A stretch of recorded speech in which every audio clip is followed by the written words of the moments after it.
The ship was called Vigilant Mercy, a name that now felt like mockery.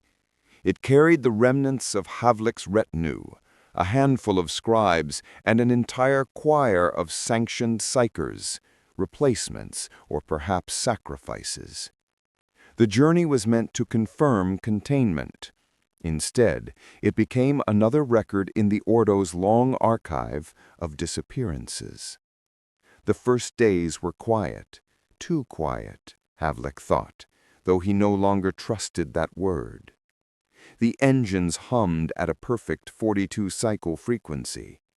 Crew spoke in whispers as though afraid to wake something.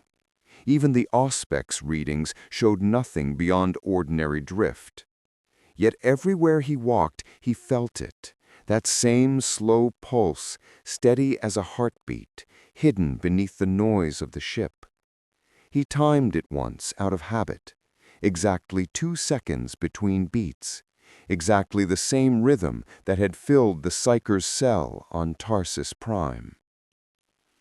On the 7th day, the choir began to dream. Havlik stood outside their isolation vault as they convulsed in unison, eyes wide but unseeing, mouths moving without sound. No psychic surge registered on the monitors, no warp resonance. Only that same pulse, faint and regular, recorded through every channel. When the seizure ended, the lead psyker, a girl no older than 15, turned her head toward Havlik's reflection in the glass.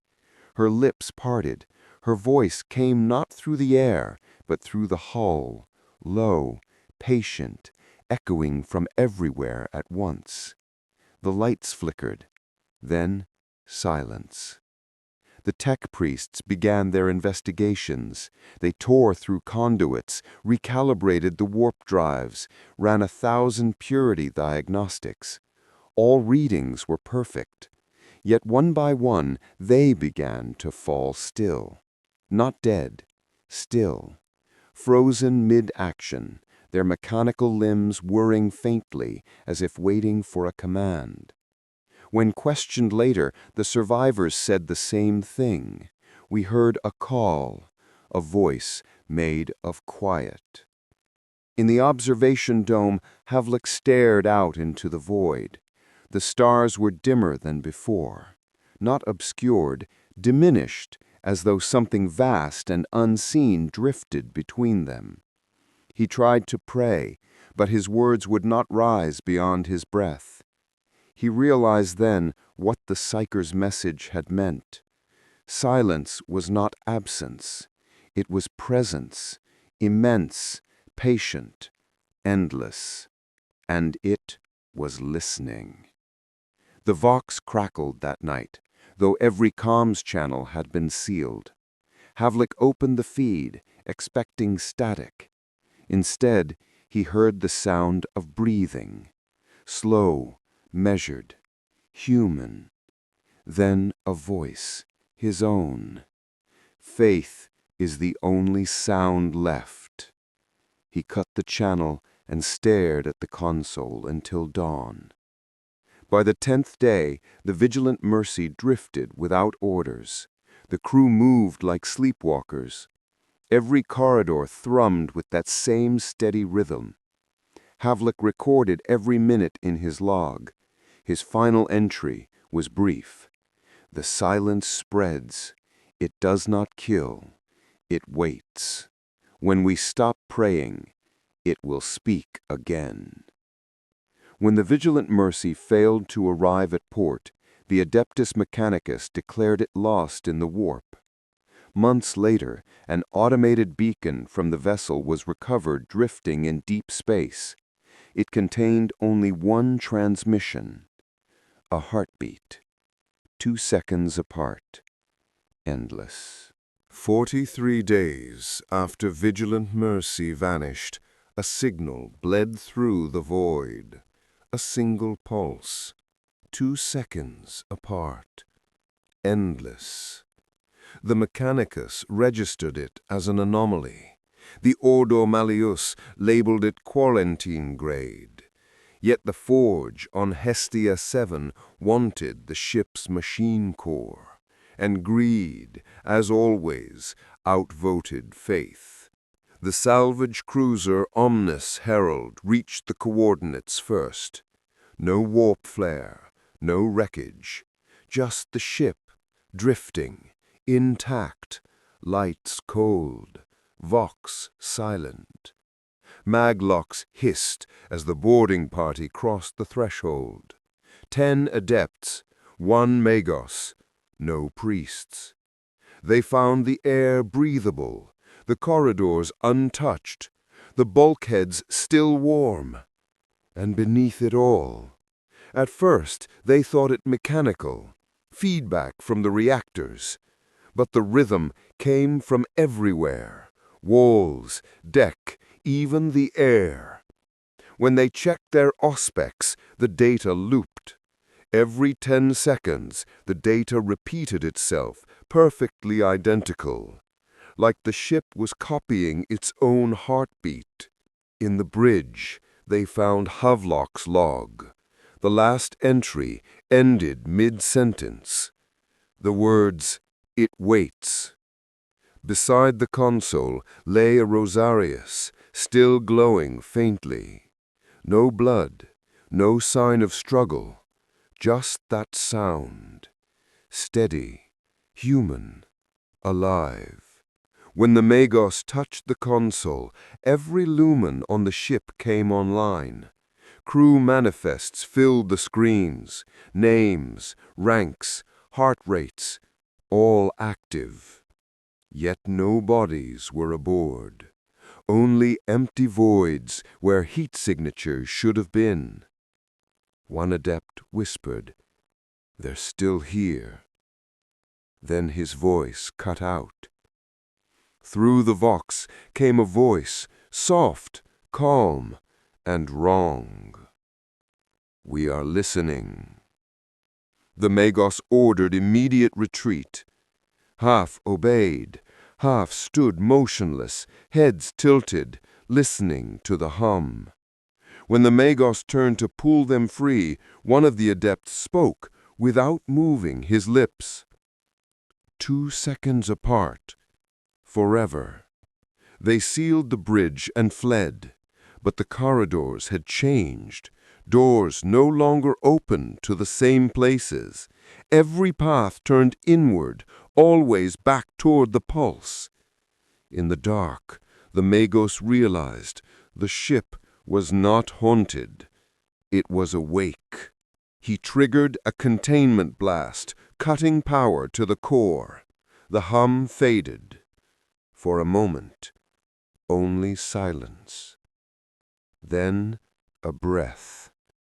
Soft, patient, close. The Magos recorded one final line before the Omnis Herald pulled free of docking range. "Do not answer the silence. It already knows your name." The beacon still transmits, every 2 seconds, everywhere. Narrator, Hestia 7, a forge world of iron and prayer. Its surface never sleeps, its people do not dream. When the Omnis Herald returned, it brought more than a ship's black box.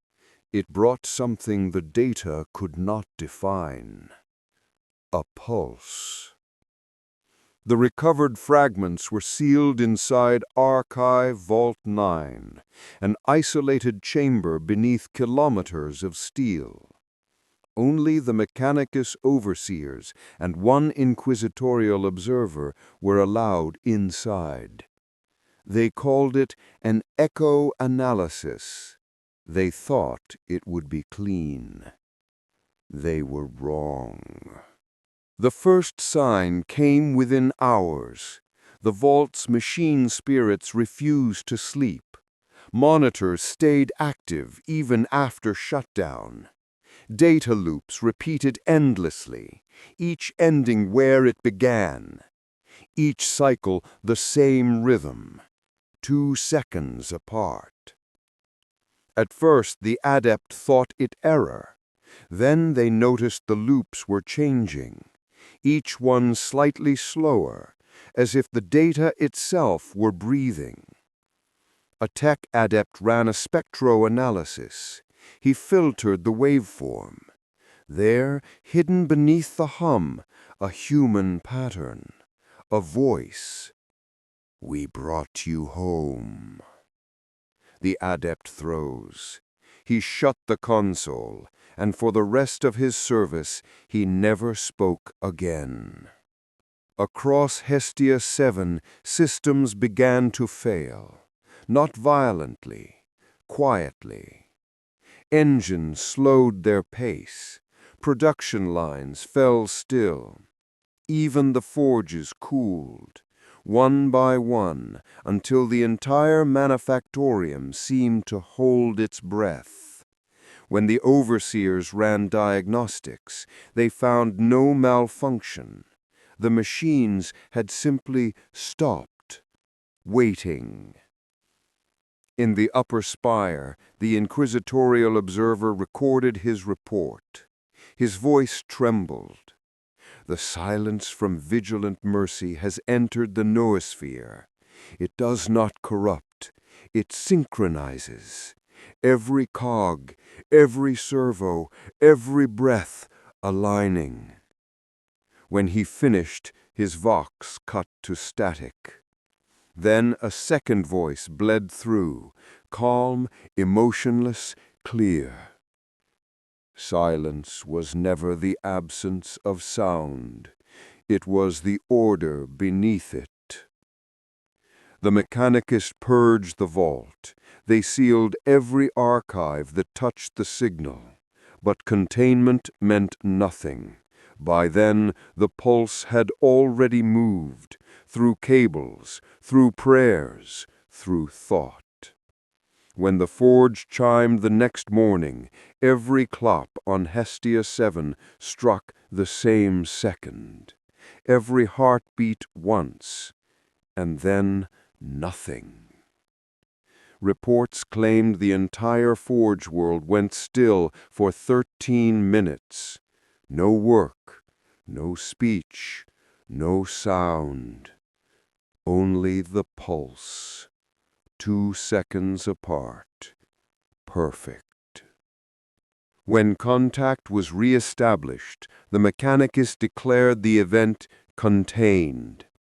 But their transmission ended with a single line of code repeating endlessly in every channel. 2.00, 2.00, 2.00, 2.00. A heartbeat, 2 seconds apart, forever. And somewhere, deep beneath the forges of Hestia 7, the silence waits for its next listener. The conclave gathered on Terra's outer orbit, an orbital fortress known only to the Ordo. Its halls were lined with prayer machines, each whispering a different catechism into the void. They called this meeting the Conclave of Ashes, because what they discussed had already burned faith to dust. Representatives of 3 Ordos attended, Malleus, Hereticus, and Xenos, and 2 envoys from the Adeptus Mechanicus, silent behind red veils, their breath filtered through machines that hissed like dying wind. Inquisitor Lord Vargras opened the session. His voice was iron, sharpened by decades of suspicion. "The event on Hestia 7 is not heresy, it is infection. Data-born, warp-born, choose your term, but it spreads through obedience, not defiance." The chamber went still. At the far end of the table, a small recorder pulsed with light, a mechanicus relic recovered from Hestia. Its sound, the same heartbeat heard aboard the Vigilant Mercy. One inquisitor crossed himself, another reached for his weapon. Vargas raised a hand. "It's safe," he lied. "The signal has been muted." But the ticking continued. 2 seconds apart. Steady, unbroken. The Magus Dominus of Hestia, now little more than a voice projected through Vox, presented their findings. No corruption detected, no biological trace, no warp interference, only synchronization, machines, minds, and matter aligned in perfect unity. The words should have brought relief. Instead, they froze the room, because unity, in the language of the Imperium, means control, and something had achieved it without permission. Inquisitor Havelock was not present. His body had never been found aboard the Vigilant Mercy, but his name appeared in the data recovered from Hestia. One file, time-stamped 2 days after the ship vanished. It does not seek worship, only silence. It listens through faith, not against it. The council erupted. The Hereticus demanded excommunication of all survivors. The Malleus argued for quarantine of entire sectors. The Xenos representative only watched, eyes like glass, unblinking. "You call it silence. We have seen this before on forgotten worlds. It has no name, only patience."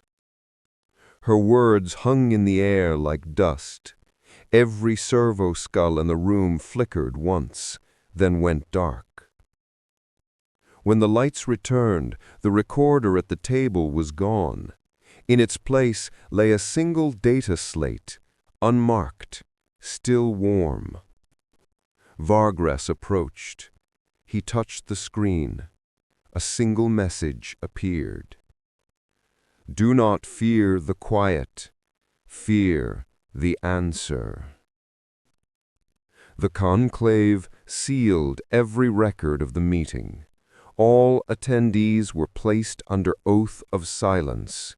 No transmission, no mention.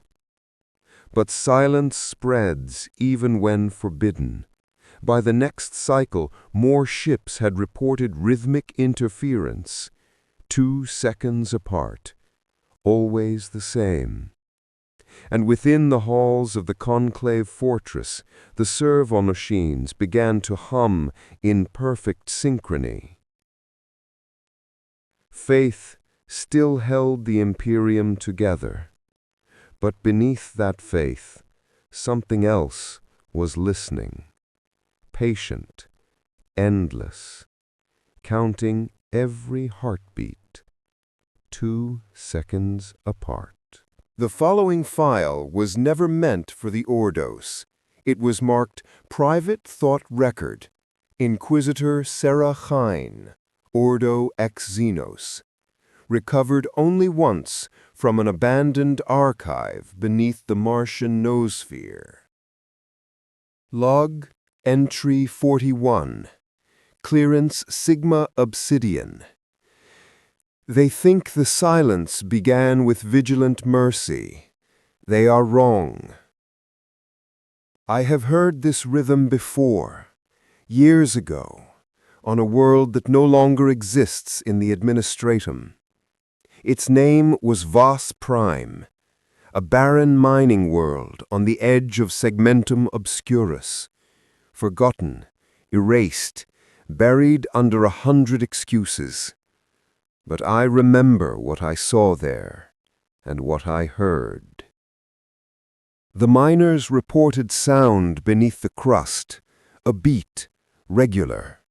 Machines turned themselves off when it started. Vox lines fell silent. We thought it a resonance from the core, until the dead began to hum with it. No movement, no speech, just the hum. They stood in silence and listened. I ordered the tunnel sealed. I burned the colony records. I told the Ordo the planet was lost to seismic collapse, but the truth followed us home. In the weeks after evacuation, every cogitator that processed the data began to beat. Every relay clicked, 2 seconds apart, always the same.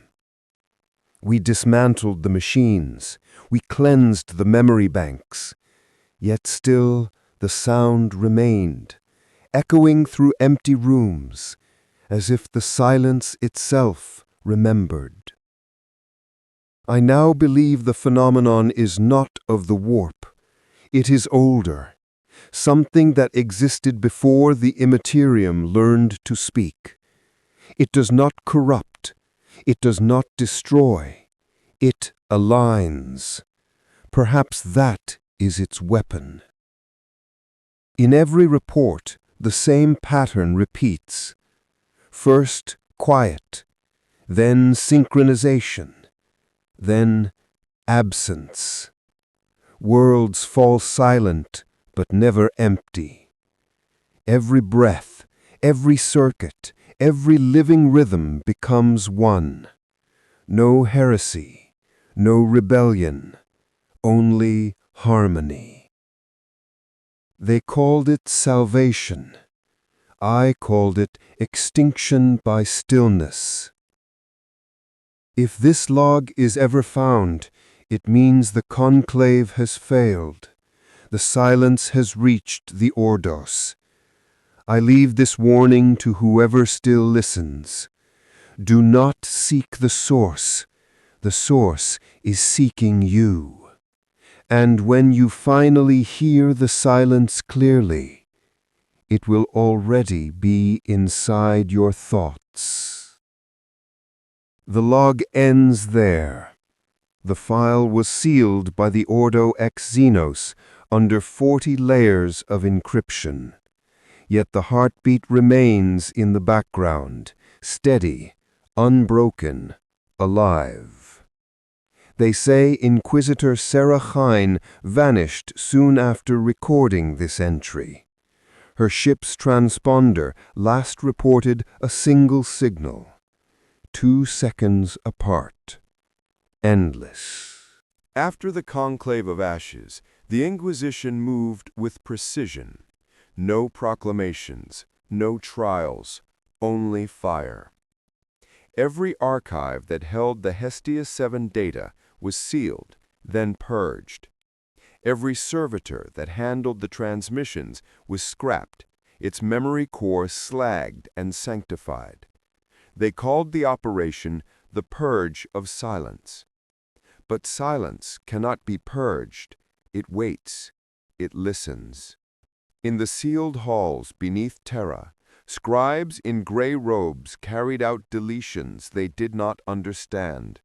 Lines of code, strings of binary, each instruction spoken like a prayer. They thought they were deleting heresy. In truth, they were reciting it. Inquisitor Lord Varan authorized final containment at 0300 Terran Standard. The order: erase all reference to Hestia, the Pulse, and Sarah Kine. The erasures began, but at 0307 a new signal entered the system. Unscheduled, untraceable. Origin: within the Ordo's own communication array. Message length: 6 seconds. Audio only. A voice: familiar. Varan, you should have listened. The silence is awake. They froze. They knew that voice. Inquisitor Havelock, declared dead 3 months earlier on Vigilant Mercy. His body never recovered. And yet, the transmission carried his clearance codes.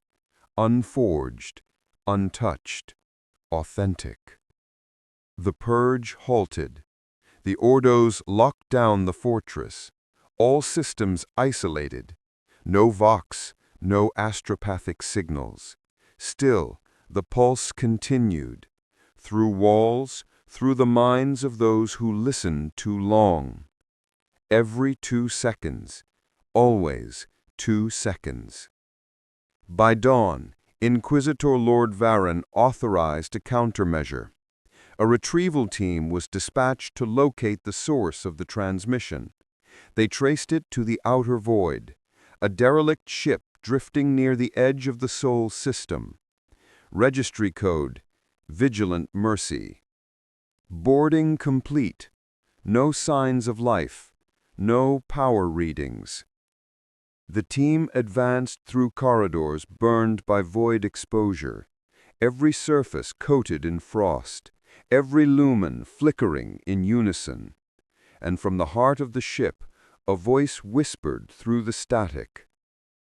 "You came too late." They found him in the bridge, seated in his command throne, alive, breathing, eyes open, no wounds, no signs of stasis, only calm. Around him, every system blinked in rhythm with his pulse. Even their auspex readings matched his heartbeat. Every 2 seconds. By the throne, he's syncing with the ship. It listens now. It understands. You thought it was death. You were wrong. The silence is not the end. It's the beginning of order. The team reported interference in all Vox channels. One by one, their heart monitors synced to Havelock's rhythm, 2 seconds apart, then ceased entirely. When the Ordos finally cut the transmission, no one remained aboard Vigilant Mercy. The ship drifted, quiet, pulsing faintly. The Inquisition declared another purge. They burned everything again. Records, footage, vox logs. But whispers remain. Somewhere in the void, a human voice repeats through the relay network. Calm, constant. The silence is awake.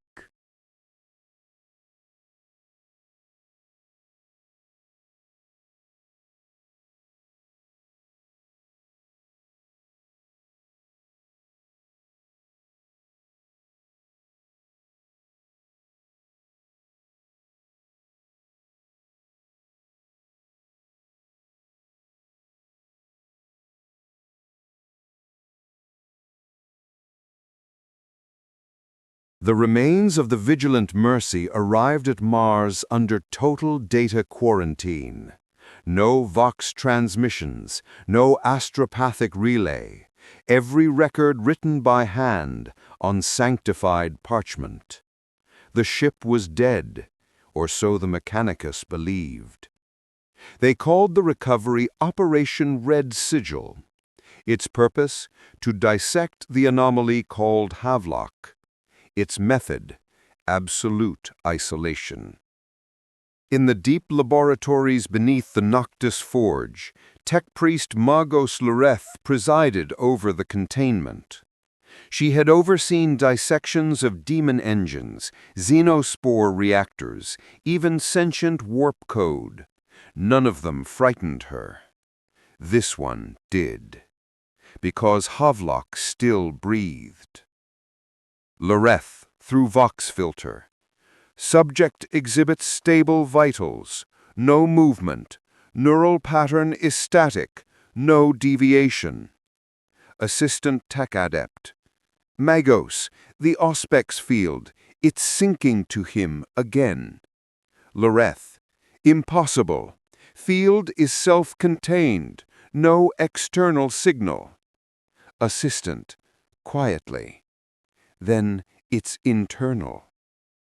They tried to isolate the rhythm with null fields and stasis coils. Every system they used began to pulse in time with Havelock's heart. Even their own augmetic limbs clicked in rhythm. At first they thought coincidence, then inevitability. Magos Loreth attempted a full neural mapping. She wanted to know what thoughts remained inside him. The scan revealed no brainwave patterns, only perfect silence. Yet the data stream filled with words. Havelock's voice through machine. Do not fight it. It brings harmony. Loreth, sharply. Terminate the feed. Assistant. It's not coming from the system, Magos. It's coming through it. The Mechanicus called for exorcist engines and purity seals. They prayed to the Omnissiah, sealing each console with sacred wax. Still, the hum continued. Every 2 seconds, steady, eternal. And one by one, the servitors stopped their tasks. Not by malfunction, by choice.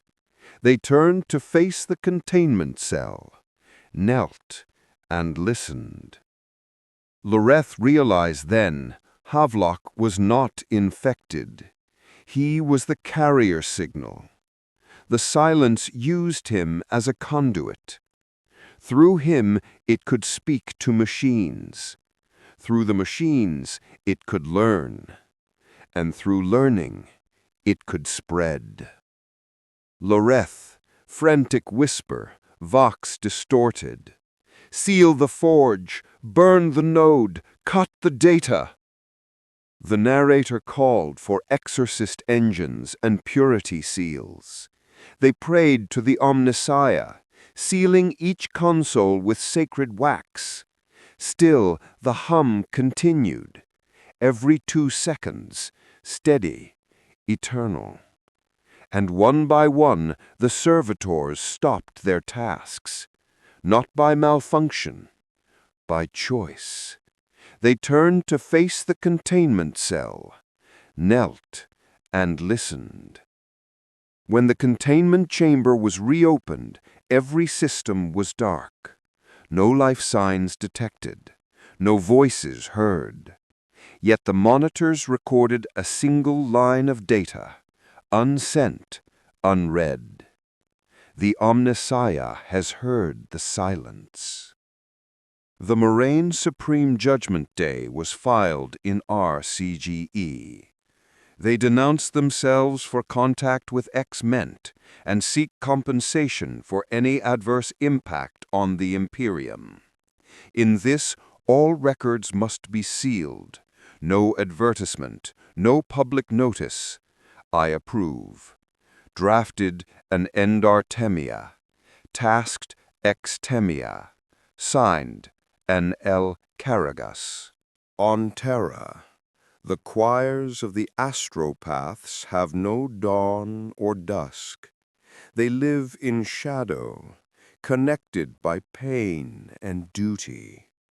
Thousands of blind souls, fused by faith, singing the Emperor's will through the warp, until one morning they stopped singing.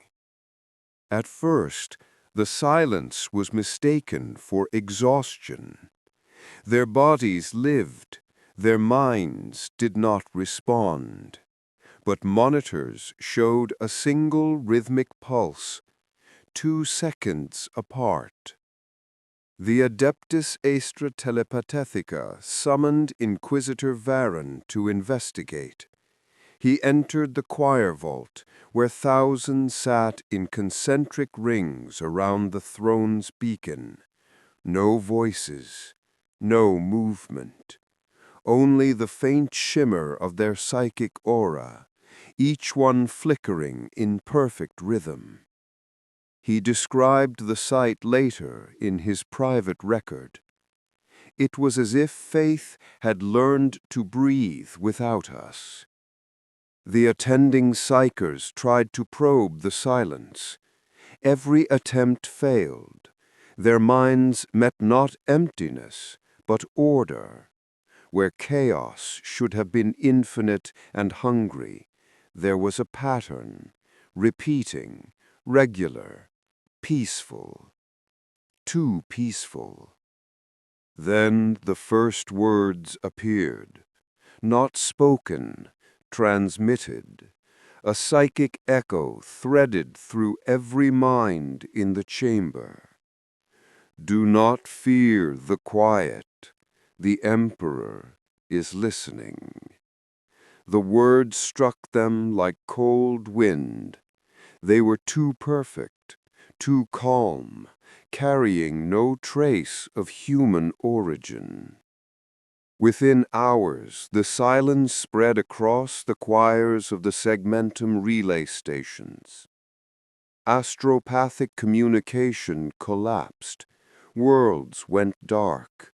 Yet the message continued, unbidden, uniform, impossible to block. The signal moved faster than light, faster than thought, repeating the same sentence through the warp.